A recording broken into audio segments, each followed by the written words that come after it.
Today I'm going to talk about something that happened to me in school. It's one of the most memorable incidents of my life.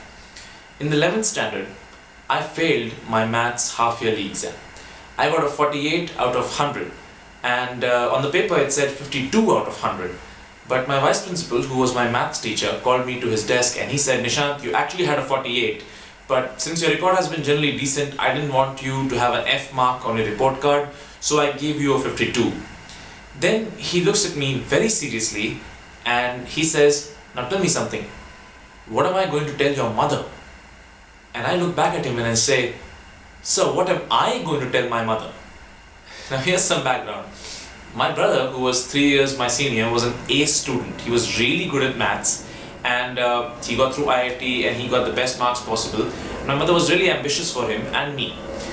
So my vice principal was scared that my mother would blame him for my failures.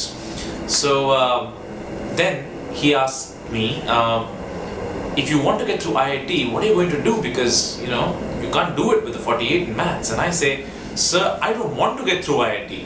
I'm planning to do medicine."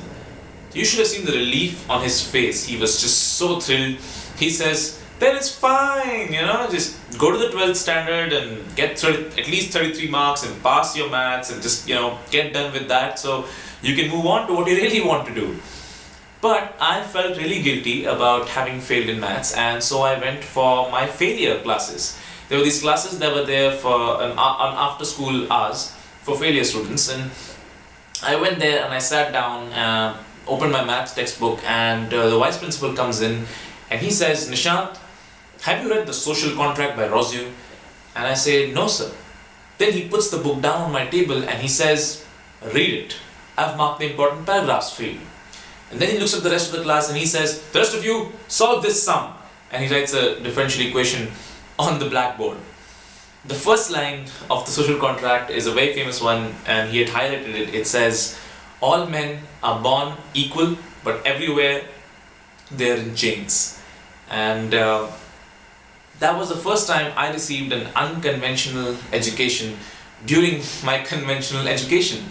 Someone put in some perspective that was lateral to just getting marks and passing exams and being the best there was or is. I remember that day because that was the first time that someone taught me that the social contract by Rousseau is as important as getting marks in exams. And it is. All these things are just so important. They affect you in ways that you can't even imagine. So thank you for that, sir. If you like my videos, do subscribe to my channel.